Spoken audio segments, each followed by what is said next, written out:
vous allez bien. Je reviens pour vous faire un update lecture. J'ai fini quelques livres. En ce moment, je lis beaucoup plus rapidement. Enfin, sur un petit temps, j'ai lu beaucoup de livres alors que j'étais dans une panne de lecture avant. Et donc, ça fait plaisir de pouvoir lire de nouveau.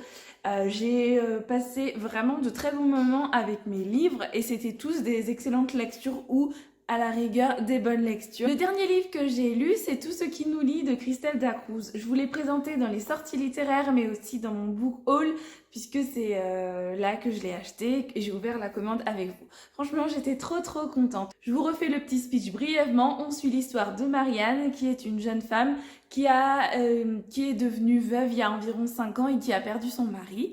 Charlotte, sa fille, elle va à l'école et elle se retrouve en 6e. Sauf qu'en 6e, elle a un nouveau professeur principal qui s'appelle Raphaël. Marianne va se retrouver face à face à Raphaël, qui est son amour de jeunesse et qui se sont séparés dans des conditions diverses et variées que vous trouverez au cours de ce roman. Donc voilà pour le speech brièvement. J'ai adoré ma lecture, quand je l'ai acheté, j'étais pratiquement certaine que j'allais adorer la lecture puisque c'est un Christelle Dacruz et que j'adore ce qu'elle écrit. J'ai tous ses livres chez moi, il me manquait plus que celui-là et voilà. Et il va me manquer plus que sa prochaine sortie au mois de décembre, mais on n'est pas au mois de décembre, donc voilà. C'était une romance vraiment bien sympathique. Je me suis accrochée à certains des personnages. J'avoue que Marianne, des fois, j'étais là, bon, Marianne, ma cocotte, il va falloir se décider, faire un choix, parce que on voit bien que tu l'aimes, ton Raphaël, fais quelque chose. J'ai bien aimé, par contre, sa fille Charlotte, qui est vraiment très mignonne, je l'ai trouvée très adorable. Et j'ai bien aimé aussi le fait qu'elle soit entourée d'amis bienveillants, gentils avec elle, pour l'épauler, pour l'aider à prendre des décisions que Marianne n'arrive pas à prendre toute seule. Donc voilà, franchement c'était vraiment une très bonne lecture. Je suis ravie de mon choix. La couverture, je la trouve très sympathique, elle est vraiment très mignonne. C'était une très bonne lecture si vous aimez bien la romance et les personnes qui se retrouvent après tant d'années de séparation. Franchement, foncez, c'était vraiment très cool. Et ça se lit vraiment très facilement en une journée. Je l'avais fini. Bon, c'est souvent que je finis les livres de Christelle Dacruz en une journée parce que j'arrive pas à m'arrêter. Mais là, il est vraiment très court, donc ça se lit facilement. Il a 250 pages, oui, 246 pages. Et enfin, à la fin de ce roman, il y a les remerciements. Et je lis les remerciements dans tous les livres et tout. Et je lisais tranquillement sur mon canapé le livre. Et là, je vois quoi ? Il y a écrit le nom de ma petite personne dans le livre. J'étais là. Attends, Laetitia, est-ce que tu as bien lu ? Est-ce que t'es pas en train de rêver ? Il y a vraiment ton nom. Et donc, je vais vous montrer parce que peut-être que vous allez pas me croire, vous allez me dire j'exagère. Mais non, il y a vraiment écrit mon nom et le nom de mon blog. Attendez, je vais regarder si on voit bien. Là, juste ici. Franchement, j'étais là. Non mais je rêve, c'est trop mignon. Parce que j'ai relu des passages de son roman. Mais moi, je le lisais comme ça, vous voyez, pour rendre service à quelqu'un. Et quand j'ai lu et quand j'ai vu qu'il y avait écrit mon nom, j'étais vraiment tout émue et j'étais là. C'est vraiment trop mignon pour moi. Bref, j'étais vraiment trop contente et c'était vraiment une très bonne lecture. Il va rejoindre tous ses autres amis romans dans la petite collection. Ensuite, j'ai lu Nos âmes sous la mer de Jo Raël Black. C'est une romance lesbienne. J'avais jamais lu un autre roman de cette autrice et c'était la première fois que je le lisais. Je l'ai lu parce que je la suis sur Twitter et elle est vraiment très gentille. Et c'était pas pour ça que je l'ai lu, mais c'est surtout parce que la couverture est vraiment très belle. Et à force de la voir en parler, je me suis dit, bon, je la suis sur Twitter, ce serait sympa de lire ce qu'elle fait. Donc je me suis lancée. Nous suivons l'histoire de Linda, qui est une jeune fille qui vient de perdre sa meilleure amie. Sa meilleure amie est décédée et en fait, sauf que c'était... déjà, avoir le décès d'une meilleure amie, c'est déjà difficile en soi, mais en fait, elle l'aimait secrètement et pour elle, elle était amoureuse d'elle, mais en secret, voilà. Et donc, c'est encore plus difficile pour la jeune Linda de faire son deuil et d'essayer de passer à autre chose, quoi. Et puis Linda essaye tant bien que mal de sortir de sa dépression et de sortir de ça, quoi. Pour essayer de se sortir de sa dépression, elle va s'occuper de plus en plus des chevaux et faire de l'équitation. Donc, en faisant ça, elle va rencontrer un jeune homme qui s'appelle Maher et ils vont se lier tous les deux d'amitié. Maher va lui présenter sa bande d'amis avec qui il traîne souvent et bref, ses amis. Et Maher va donc lui présenter Yeni qui, elle, est une jeune femme et dont Linda va tomber amoureuse. Elles vont faire connaissance et elles vont tomber amoureuses de l'une de l'autre. J'ai bien aimé l'histoire en général. J'avoue que j'ai parfois eu du mal avec Yeni parce que, je sais pas, elle est un peu...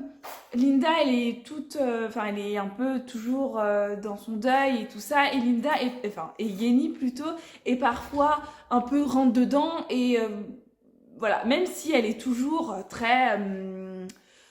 douce avec Linda et qu'elle attend toujours son consentement pour quoi que ce soit, mais je sais pas pourquoi j'ai eu cette impression. Peut-être que j'ai eu cette impression parce que Linda, elle est encore un peu dans son deuil au moment où la relation va commencer et que du coup c'est un peu plus difficile pour elle, mais sinon je sais pas trop pourquoi j'ai eu cette impression que Yeni était peut-être trop présente en fait, je sais pas. Mais sinon, j'ai vraiment bien aimé ma lecture. La couverture est vraiment très mignonne et très représentative de l'histoire. La plume de l'autrice est vraiment très douce et ça se lit tout seul.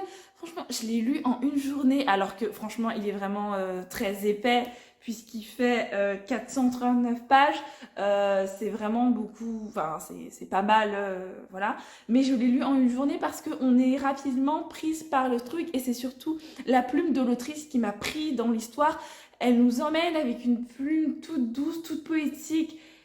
Et c'était super agréable de la lire. Franchement, sa plume était géniale et je me suis prise dans cette histoire. Le livre traite des sujets difficiles, comme je vous l'ai dit plus tôt, puisque le livre parle de deuil, il parle d'anxiété, de crise d'angoisse parfois. Il y a aussi certaines scènes homophobes, il y a aussi du racisme. Bref, c'est pas forcément un livre très joyeux à lire tout ça, parce que ça traite de sujets difficiles qui peuvent être beaucoup plus difficiles pour certains en lisant. Mais la plume est toute douce, donc en fait, je sais pas, j'ai l'impression que c'était facile à lire, même si parfois il y avait des éléments vraiment très difficiles à lire et que c'était que c'est une histoire pas totalement hyper douce, quoi. Donc j'ai bien aimé ce roman et je pense que je lirai d'autres romans de l'autrice puisque c'était le premier roman que je lisais d'elle et je pense que je lirai une autre, je crois qu'elle a sorti une duologie, mais de mémoire là comme ça je suis désolée, je me souviens plus du tout du nom du livre. Ensuite, j'ai lu Les Contes détraqués écrits par Adeline Leroy aux éditions Pulp Fiction. Je remercie les éditions Pulp Fiction pour m'avoir renvoyé ce livre. Il est vraiment magnifique. Genre, vraiment, il est magnifique. Je suis trop contente de l'avoir. Il est trop beau et j'ai une trop mignonne dédicace à l'intérieur. Franchement, je suis trop contente. Et je sais pas, je vous laisse admirer déjà la qualité de... la couverture qui est incroyablement belle. Je l'aime beaucoup ce livre. Dans cette histoire, on va suivre Yael qui aime beaucoup lire et lit beaucoup de contes. Et puis, elle va lire un conte et des personnages vont sortir du livre. C'est notamment deux personnages, un loup et Grimm, un hurlute d'Anecdotia vont sortir du livre pour essayer d'arranger les choses à Anecdotia. En fait, les contes sont complètement détraqués. Les personnages des contes sortent des livres et sauf que c'est pas bon puisque les personnages des contes, s'ils sortent des livres, ils peuvent pas rester éternellement en dehors des livres. En plus de ça, il y a de moins en moins d'imagination. Les contes se ressemblent tous, ils sont tous pareils, ils lisent tout le temps la même chose et il y a beaucoup moins d'imagination. Donc Yael va les aider à faire en sorte que trouver pourquoi il y a moins d'imagination et en fait qu'est-ce qui se passe vraiment au pays des contes. C'était une très bonne lecture jeunesse, je l'ai lu très rapidement puisque ça se lit en une petite soirée. C'est vraiment un petit livre pour enfants donc ça se lit rapidement pour un adulte comme moi, mais moi j'aime bien lire des contes pour enfants parce que je trouve ça cool. J'ai passé un agréable moment et puis il y avait vraiment une très bonne morale. et les personnages sont tous très attachants et on se demande qu'est-ce qui se passe en fait, pourquoi il y a un problème avec les contes et je trouvais que c'était pas mal fait, c'était très intéressant et j'ai pas vu tout de suite qu'est-ce qui se passait en fait, qui était vraiment le méchant, qu'est-ce qu'il faisait avec les contes, enfin bref, qu'est-ce qui se passait. Parce que, je sais pas, l'autrice m'a menée en bateau et donc c'est plutôt chouette parce que ça veut dire que les enfants vont être aussi menés en bateau comme moi, ou peut-être que je suis trop naïve. Enfin bref, je ne sais pas, mais en tout cas, c'était vraiment très sympa à lire et les illustrations à l'intérieur sont vraiment très très belles. Je vous en montre quelques-unes, juste une petite illustration là. Voilà. Franchement, les illustrations sont toujours très très belles, aussi belles que la couverture. Et donc voilà, c'était une très bonne lecture et je recommande ce livre parce qu'il était vraiment très chouette. Enfin, j'ai lu Tant que le café est encore chaud. Je vous en avais parlé dans mon book haul aussi que j'ai posté la semaine dernière, je crois. C'était vraiment une bonne lecture. En fait, on suit l'histoire d'un café où il est possible de retourner dans le passé uniquement pendant que le café est encore chaud. Et en plus, ils n'ont pas le droit de bouger, ils doivent absolument rester là où ils sont. Et ils peuvent retourner dans le passé. J'ai beaucoup aimé les histoires qu'il y avait à l'intérieur puisqu'on suit plusieurs personnes qui vont retourner dans le passé et on suit leurs histoires. Il y a beaucoup d'histoires qui m'ont touchée, notamment une histoire où on suit l'histoire de deux personnes qui sont assez âgées et en fait l'homme va avoir Alzheimer et va tout simplement perdre la mémoire et il ne va plus se souvenir de sa femme et sa femme va du coup retourner dans le passé. Et j'ai trouvé ça vraiment très émouvant quand la femme est retournée dans le passé et puis après quand elle revient dans le présent et que finalement elle se rend compte de certaines choses et que sa vision du présent change. Et c'était vraiment très très émouvant ce passage-là. Et il y a aussi d'autres histoires qui sont plus émouvantes. Et j'ai trouvé aussi une autre histoire vraiment très émouvante, notamment la dernière. Je peux pas vous en dire plus, mais la dernière, elle est vraiment... Enfin, c'était vraiment très émouvant. J'avais l'impression que c'était tellement triste et tellement beau en même temps, mais triste aussi que je me suis dit, Laetitia, non, tu ne vas pas pleurer quand même. C'est un peu triste, mais non, tu ne pleures pas, Laetitia. Donc voilà, c'était une très bonne lecture et je comprends pourquoi il y a autant de monde qui ont parlé de ce livre parce qu'en fait il est vraiment cool et puis quand tu retournes dans le passé, on parle souvent de retourner dans le passé pour voir des personnes qui sont plus là ou pour ne plus avoir de regrets, tout ça. Mais en fait, on parle pas souvent de quand on revient dans le présent, en fait, qu'est-ce qui se passe? Parce qu'en fait, on retourne dans le passé, mais dans le présent, du coup, on change. Et voilà. Enfin bref, je me suis attachée à ces personnages, même si on ne suit pas toujours tous les mêmes personnages au cours du roman, mais on suit quand même les personnages qui sont et qui travaillent dans le café, mais pas forcément les mêmes personnages qui retournent dans le passé, puisque parfois ça change, puisque c'est pas toujours les mêmes personnes qui vont dans le passé. J'ai passé un très bon moment et je suis contente de l'avoir acheté, d'avoir trouvé ce livre parce que c'était vraiment une très très bonne lecture. Je le relirai avec plaisir, je pense, parce que c'était une très bonne lecture et je pense qu'aussi c'est peut-être un livre à offrir.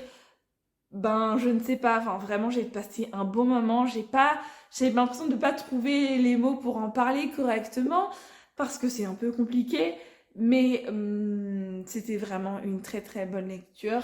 Voilà, je suis contente de l'avoir dans ma bibliothèque et je suis contente de l'avoir acheté en papier et pas en numérique. Voilà pour les 4 livres que j'ai lus récemment. C'était vraiment des très bonnes lectures ou juste des bonnes lectures, donc je suis contente parce que j'avoue que quand j'ai lu certains livres avant et que j'enchaînais les livres bof, moyens, ça me donnait plus trop envie de lire et là je suis dans un truc de lecture et j'ai vraiment beaucoup envie de lire, même si c'est parfois un peu compliqué de concilier lecture et écriture, mais bon, on fait avec. Voilà pour ces lectures.